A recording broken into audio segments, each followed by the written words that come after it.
যদি আপনার শাশুড়ি হয় একজন টক্সিক মহিলা, কথায় কথায় আপনাকে বেইজ্জতি করে, ছোট করে কথা বলে, কষ্ট দিয়ে কথা বলে এবং আপনার অপরাধগুলো মানুষের সামনে উঁচু করে ধরে, তাহলে বলবো আপনার শাশুড়ির এখানে যতটুকু না ভুল, তার থেকে বেশি ভুল হচ্ছে আপনার স্বামীর।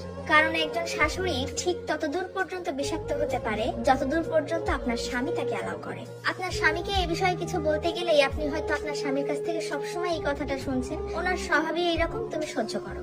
আমি কিছু বলতে গেলে বাড়ির পরিবেশটা নষ্ট হয়ে যাবে। তাহলে সরি টু সে ভাই, আপনার বাড়ির পরিবেশ অলরেডি খারাপ হয়ে গেছে। আপনি আপনার স্ত্রীকে সবসময় দুঃখী দেখছেন, ডিপ্রেশনে দেখছেন এবং এটার একটা প্রভাব আপনার দাম্পত্য জীবন এমনকি আপনার সন্তানের উপরেও পড়ছে এবং যেটাতে কোনো পদক্ষেপ না নিয়ে আপনি সমর্থনও করছেন। এখানে একজন হাজবেন্ডের তার স্ত্রীর প্রতি পজিটিভ হওয়াটা খুবই জরুরি। মাত্রাতিরিক্ত অন্ধ ভক্তি কোনো ভালো লক্ষণ নয়। না হলে খুব তাড়াতাড়ি এমন একটা দিন আসবে যখন আপনার স্ত্রী শ্বশুরবাড়ির লোকজনকে তো সম্মান করবেই না, উল্টো নিজের হাজবেন্ডের প্রতিও সম্মান এবং ভালোবাসা কমতে থাকবে, যেটা